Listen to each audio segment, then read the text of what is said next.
pencils up when you are done and you have your 3 no's. If you're still working, you've got about 10 to 15 seconds left. I don't have time at 3. If you are still working, you have 10 to 15 seconds left. I need us to really work on the blurt now and listening to our directions the first time. Thank you. If you don't get your 3 down in the time, you need to make sure that you get it down at some point. All right, my friends at home, are you done or do you need more time? Hold that pencil up if you are done. My friends in here and in Miss Caldwell's class, hold your pencil up if you are done. If you're not, get your 3 down. All right, pencils down. Let's hear from some of the things you know. I want to hear something you know. Raise your hand if you want to share today. Talia, what's something you know? They celebrated it for a few days. It was not just one dinner like we do. It was for a couple of days. Good. Lily, what's something that you know? I know that since the Wampanoags got sick from a bad disease, they had to go. The rest of them had to go somewhere else, and it was by the Pilgrims, and they had a big feast because they joined. Right, we learned that in the Brain Pop if you were able to watch it, and there were lots of illnesses. The Pilgrims brought over illnesses that they were immune to, and it infected some of the Native Americans. Good. And then someone in Miss Caldwell's class, what is something that you already know?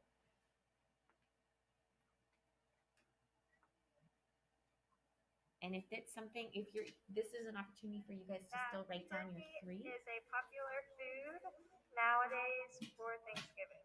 Say that one more time. Turkey is a popular food that is used now at Thanksgiving. Turkey is a popular food today. We're trying to think of things from the first Thanksgiving, but they did bring a lot of fish, a lot of their harvested crops, so lots of vegetables, and some game, like meat from animals that they killed. All right, now we are going to read about the first Thanksgiving today.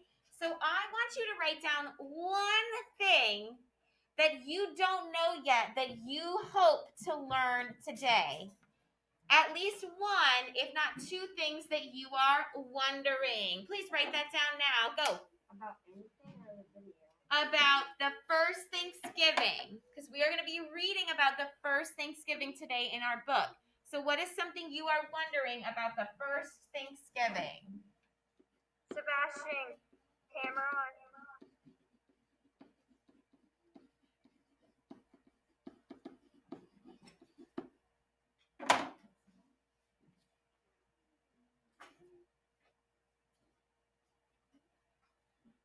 So something you want to know more about or want to learn or are wondering about the first Thanksgiving, not Thanksgiving today, the first Thanksgiving back a long, long time ago, something that you don't know. And you're going to turn it into a question, and you're going to put a question mark at the very end.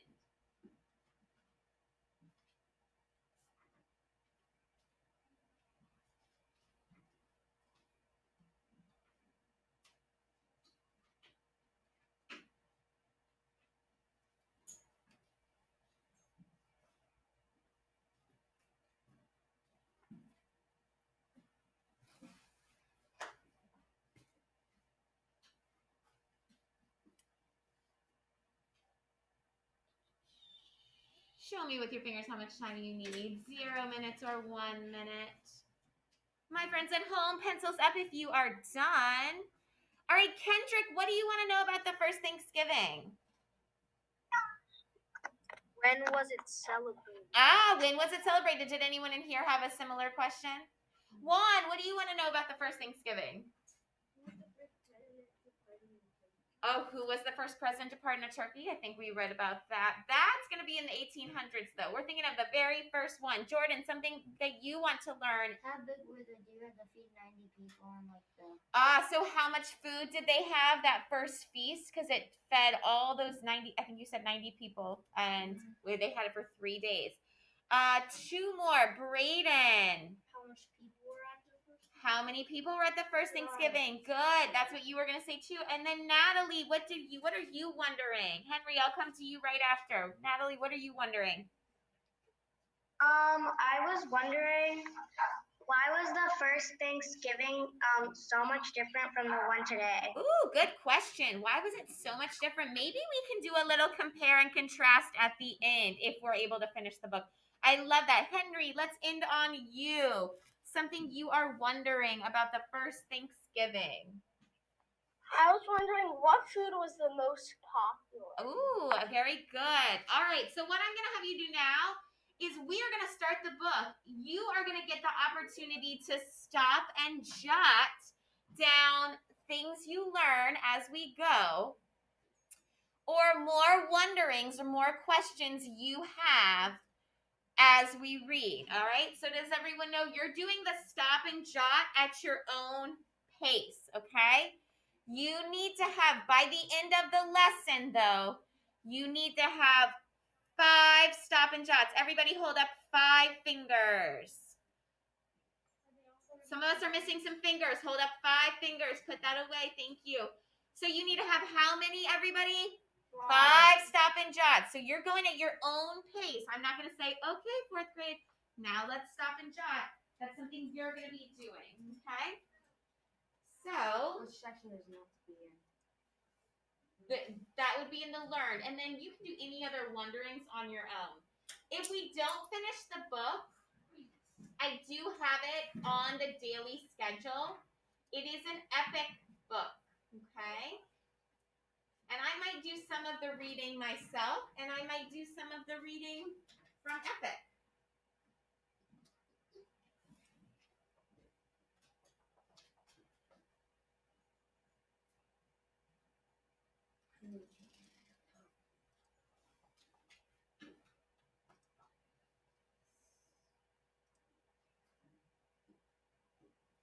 Sorry, it must have logged me out from this morning.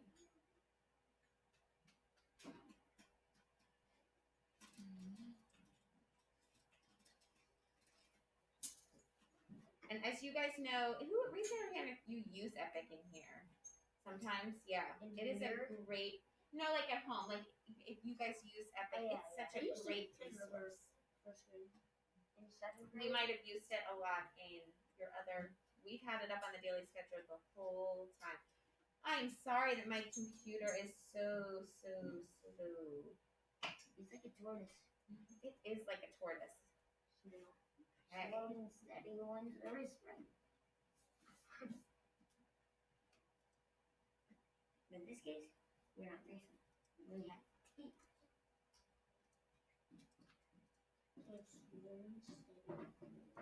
All right, so let's celebrate the first Thanksgiving. And I'm going to have to move this over here. So, what I thought was really cool on this page, it has a pronunciation guide. Do you guys see that? Yeah, so this tells we've got some of these words that are pretty big, and they are either languages or names of Native Americans, or pilgrims. So I'm just going to go over those really quick. Follow along with actually, let's say it together. So we've got Massasoit. Say that for me. Massasoit. Massasoit. Wampanoag. I'm going to let you guys say it on mute, though. I want you to say it, but I would love for you to say it on mute, which is fantastic. Wampanoag. Good. Sachem. And notice how it shows the pronunciation. That's not how you spell it, but that's the pronunciation. That's a nonfiction text feature. Plymouth.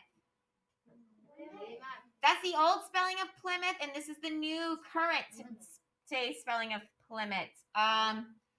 It's the same exact thing. Patuxet.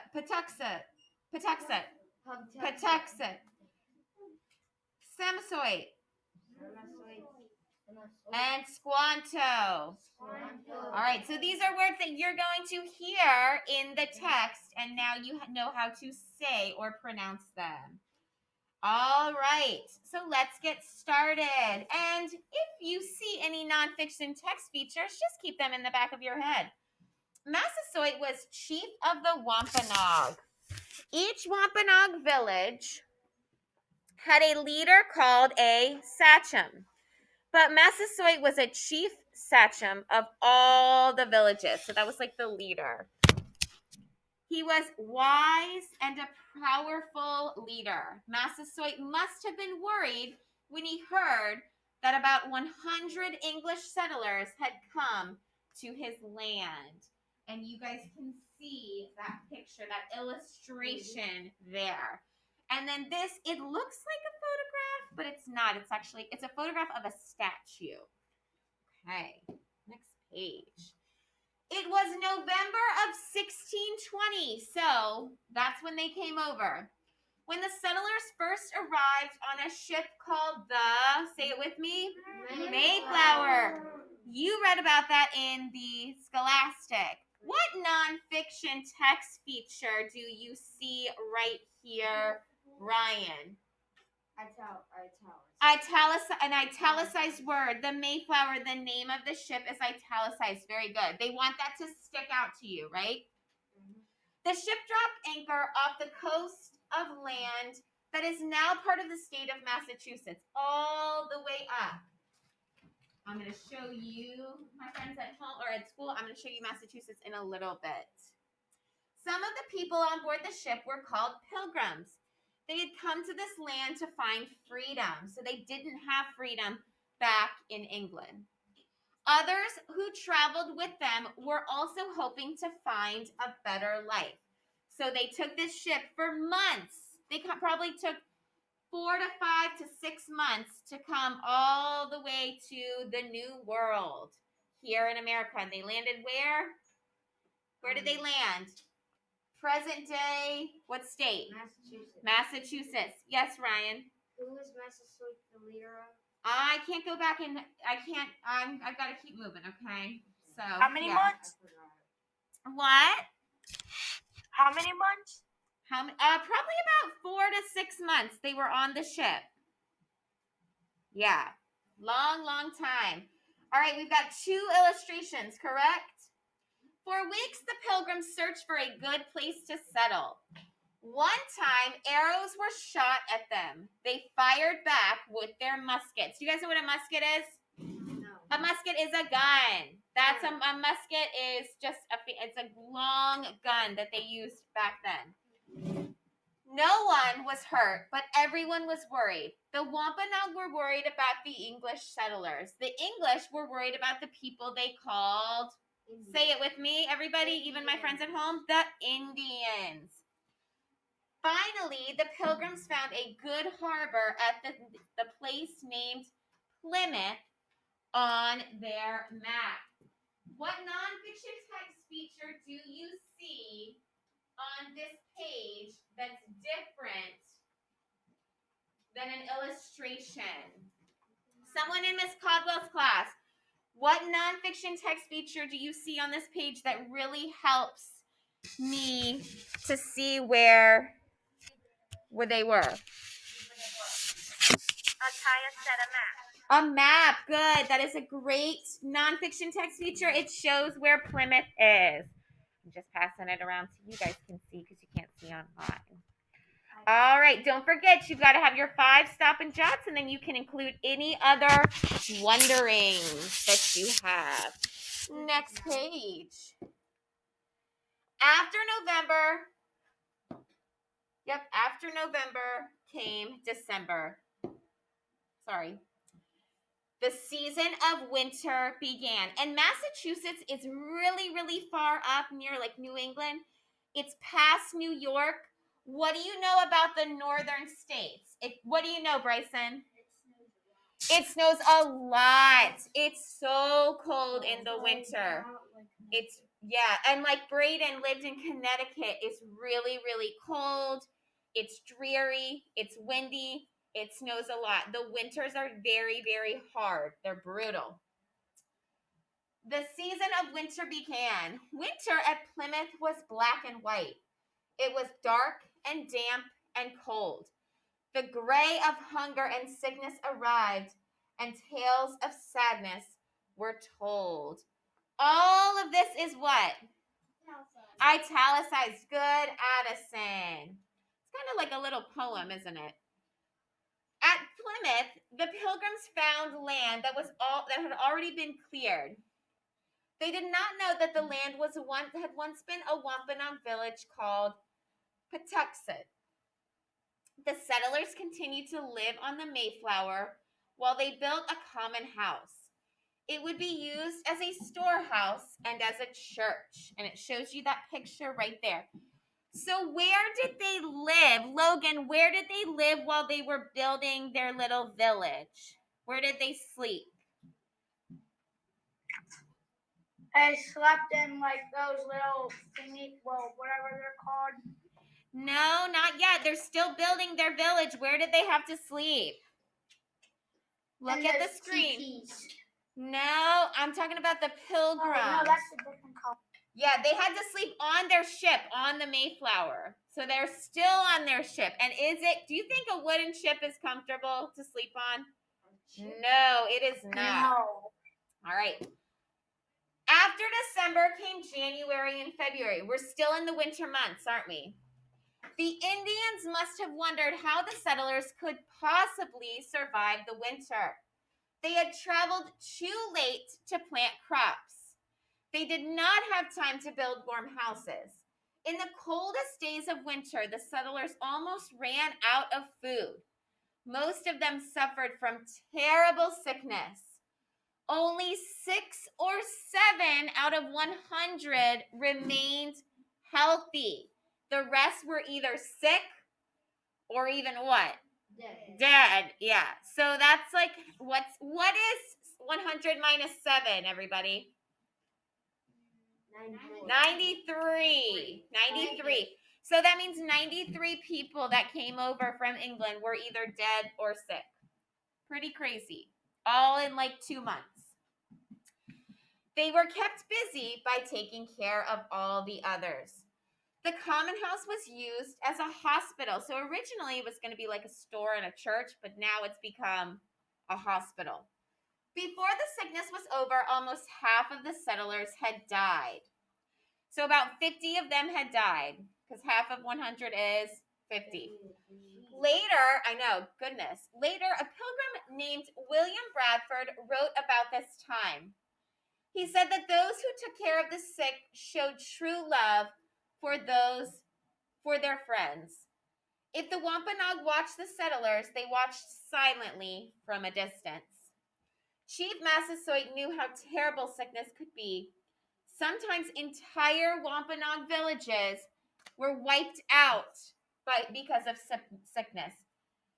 How many of these new settlers would any of these new settlers survive? And this, I'll point to it with my screen. What is this? This has a caption underneath. Who is this man? Someone in Miss Caldwell's class. Who is this man? What does this caption say?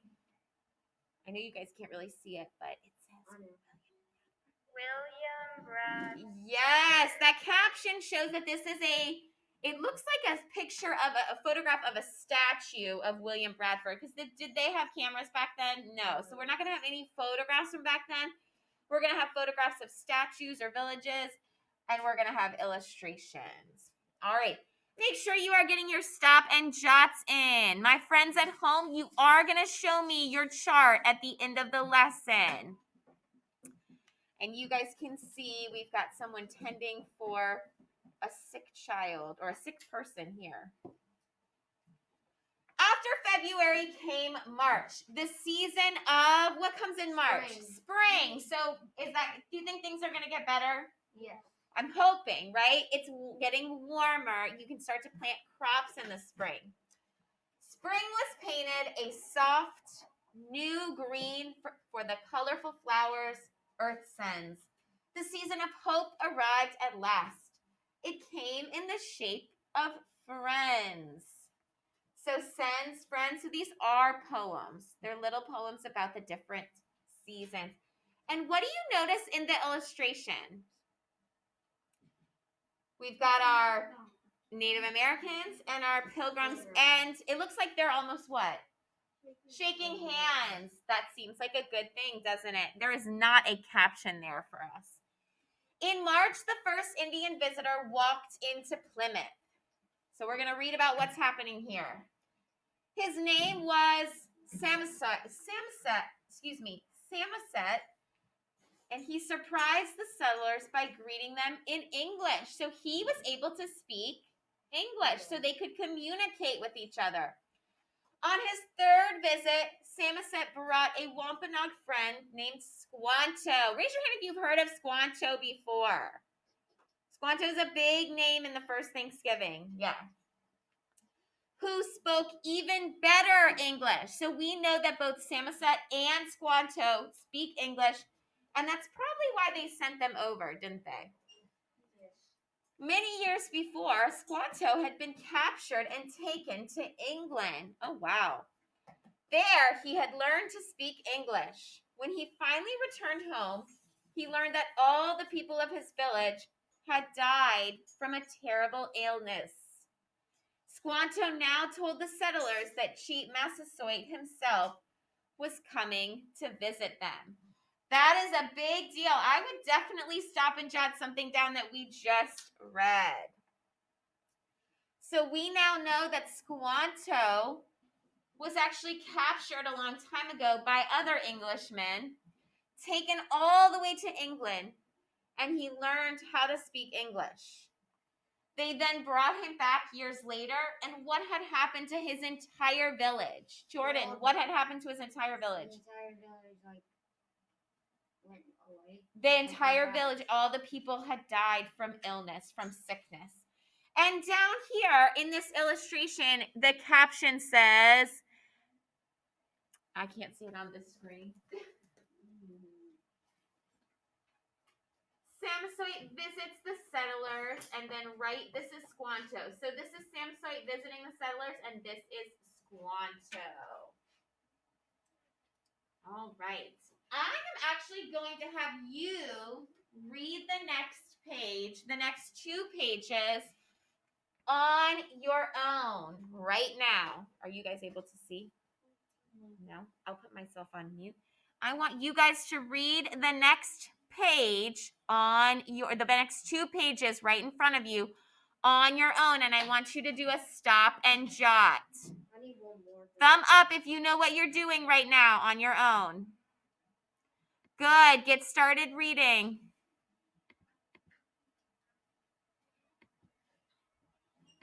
I'm going to read it to you guys. This is hard to see.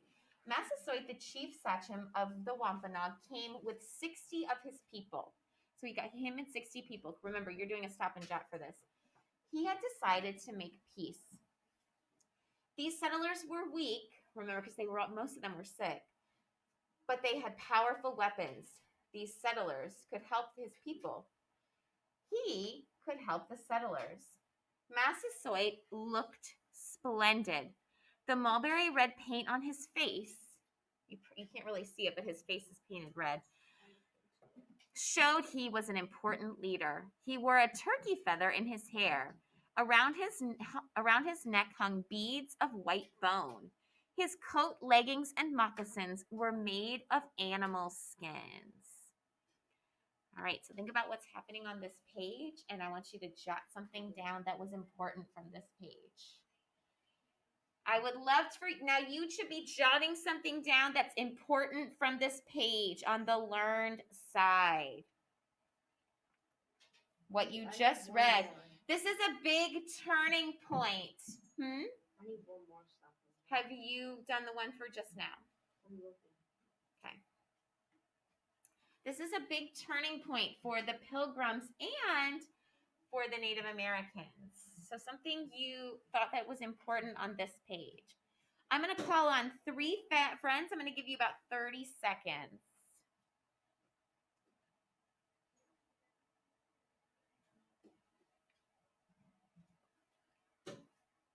Henry, do you have a question or would you like to share?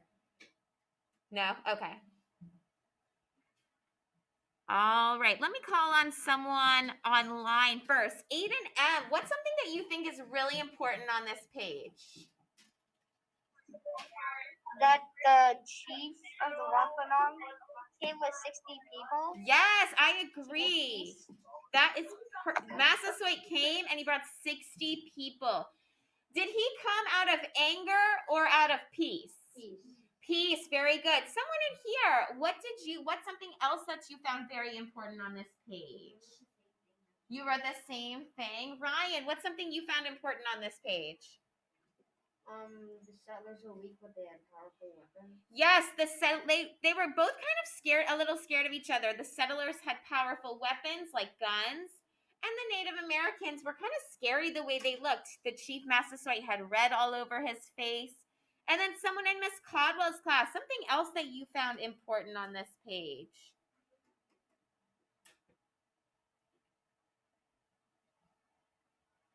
Vicente, what'd you learn? That he was decorated and they used animal skins and bones and stuff to decorate him. Yes, kind of like it reminds me of the rough-faced girl, right? Remember she was decorating everything. Yeah. They used everything they could from with the animals, Yeah. every part. Good, Vicente. All right, let's keep on reading. With a ceremony fit for a king, the settlers welcomed Massasoit. He was presented with gifts and knives and jewelry and food. So they were really happy to see him. Then he was led to an unfinished house. Quickly, a rug and cushions were laid on the floor. Drums rolled, trumpets sounded. You guys know what a trumpet is? Yep, an instrument. 6 men saluted with their muskets. Everybody salute for me. Put your hand on your head and salute. Good, my friends at home. Good, Alden. I love your salute. They saluted with their muskets, so they had their guns too. The Pilgrim leader, Governor John Carver, entered. He bowed to kiss Massasoit's hand. Massasoit then did the same. Do you guys know what bowing is? And he bowed and he kissed Massasoit's hand, and then Massasoit did that to him in return. That is a great sign of respect. You can see they both really respect each other. Chief Massasoit and Governor Carver made a peace treaty that lasted more than 50 years. So they're saying, you can't hurt us, or we won't hurt you. You guys won't hurt us. It was a peace treaty, and it was a piece of paper. Sadly, some years later, the European, sadly, some later European settlers were not as respectful of the Indians they met. Sorry, guys, I couldn't see. So years later, someone broke the treaty, but that was 50 years later. A pilgrim later wrote that Massasoit was a truly great chief.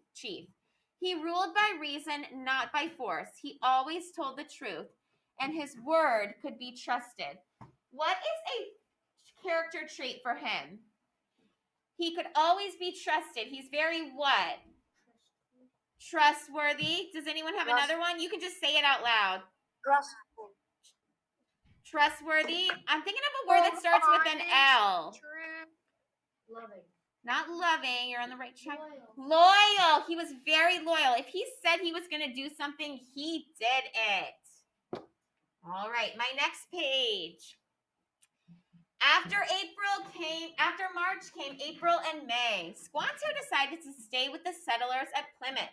He taught them many things. He said that the time to plant seed was when the oak leaves grew to the size of a mouse's car. Sorry, I'm reading from my smartboard. I was like, car? That doesn't make sense. A mouse's ear. He showed the settlers how to plant Indian corn. Fish, he said, should be planted with the seed. The fish would help the corn grow tall and strong. We watched that in the Brain Pop, right? They said that fish bones could help with seeding. Beans could also be planted in the same hole. Their vines could climb up the corn stalks, and pumpkins could grow on the ground below. And then there's squash. And squash, yeah. The Wampanoag called corn, beans, and squash. Does anyone know that they call them the Three Sisters? Has anyone heard of that? Yeah. So they called corn, beans, and squash because they could grow them together. The Three Sisters. During that spring of peace and hope, a sad event also happened. Governor Carver, so the Plymouth's governor, died. The settlers chose William Bradford as their new governor. The people of Plymouth must have thought he was a good governor because they elected him 30 more times after that. So he was governor for like 30 years. And there is a photograph of a statue of him. Okay. We're going to go for like 4 or 5 more minutes. After May came June, July, and August. The season of summer had arrived. Does someone at home want to read me the summer poem? Does someone at home want to read me the summer poem? Raise your hand if you would like to. Lily, go ahead.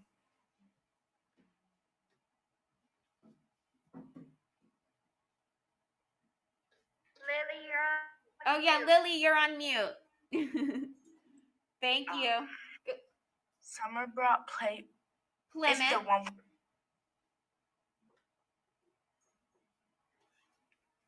That's right, Lily. Keep going. Summer brought Plymouth skies of blue, lit by the yellow sun. The children picked bright red berries and plums. When the long day work was done. Good, Lily. And there is a picture of some plums. Has anyone ever had a plum? They're nice and juicy and sweet. Very good. Squanto also taught the settlers other things: to catch fish, to hunt deer with a bow and an arrow, to dig clams and eels out of the mud, to tap a maple tree for sap and make syrup and sugar. Raise your hand if you like maple syrup on your pancakes and toast or French toast. Yep. To know which plants were food, which plants were poison, and which plants were medicine. So here you can eat these.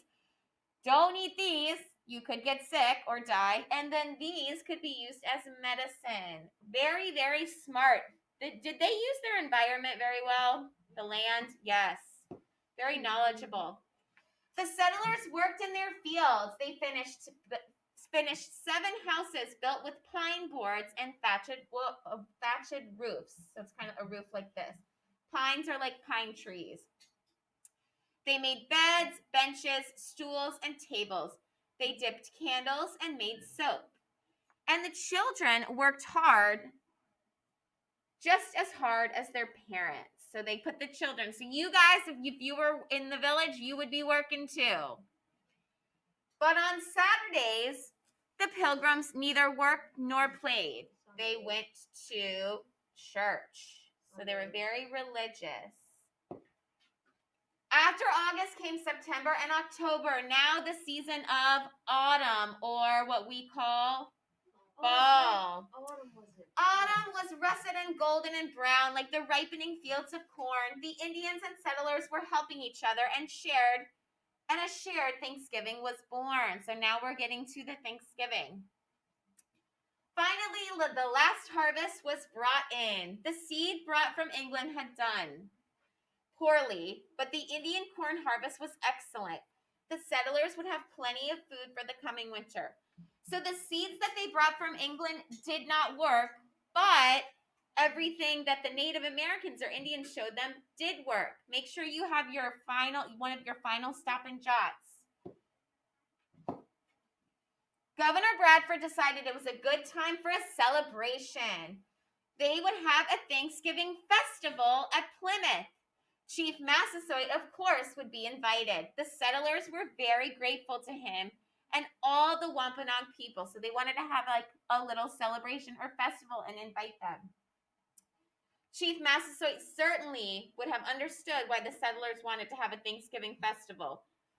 The Wampanoag also had festivals to give thanks for a good harvest. Harvest means when you pick your crops and then you can eat them.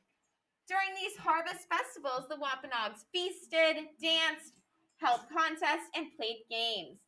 They also gave part of what they had to the poor, and they gave something back to the earth. They believed that people cannot just take without giving. Sound familiar? Giving, the season of giving. Let's see how much. Preparation for the Thanksgiving feast took many days. The men went hunting for geese, ducks, and turkeys. They would be roasted over open fires. The The 4 married women who had survived the winter did all the cooking. 4 women did all the cooking for the Pilgrims and the Wampanoag. Whoa. It was a big job. Of course, the children helped. Berries and nuts were gathered, and corn was used to make bread. Fish and shellfish were smoked, dried, and simmered in thick, steaming soup. Pumpkin was probably cooked over hot coals or stewed, but not baked like pie. They almost made it like a pumpkin soup. They didn't have pumpkin pie back then. Chief Massasoit arrived for Thanksgiving at Plymouth with 90 of his people. Wow. Fortunately, they also brought 5 deer as a gift. There were nearly 150 people to feed. Everyone enjoyed feasting on the delicious food. Then they put on shows for each other. The settlers marched and fired their weapons. The Indians showed their skill with bows and arrows. They also held contests and played games, for the Indians and the Pilgrims were surprised to discover how many games they had in common or that were similar. Everyone was having such a good time that the festival lasted how many days? 3 days. Today, almost 400 years later, we remember that festival when we celebrate Thanksgiving Day. And then we've got a little poem, a year with 12 months. Or does anyone want to read the poem? I know it's hard for you guys to see. Can you see? I can put this up here. Addison, read the poem for us. A year with 12 months and 4 seasons has passed for the settlers at Plymouth. The Indians and Pilgrims were different, it's true. They also were much the same. With talking and sharing, with helping and caring, first peace, then friendship came. Chief Massasoit proudly wondered what the future would hold, but for now, the Wampanoag and Pilgrims had made peace and they were friends. Fantastic. Very well done. All right. I think we are at the end. I know we're a little over and I apologize. Yes, we are. So for your exit ticket, my friends in here, you're going to do it on a sticky. My friends at home, you're going to write it in the chat. I want your reaction to this first Thanksgiving. How do you feel after reading this? And I don't want you to just say, I feel good. I want you to say what you find interesting, how it makes you feel, or what it makes you think about as we will be celebrating Thanksgiving in a couple of days. So your reaction, what are your thoughts? What are your feelings? What are your emotions? Sound good? All right, you can get started. And then Bryson and Addison, you can once you give me your sticky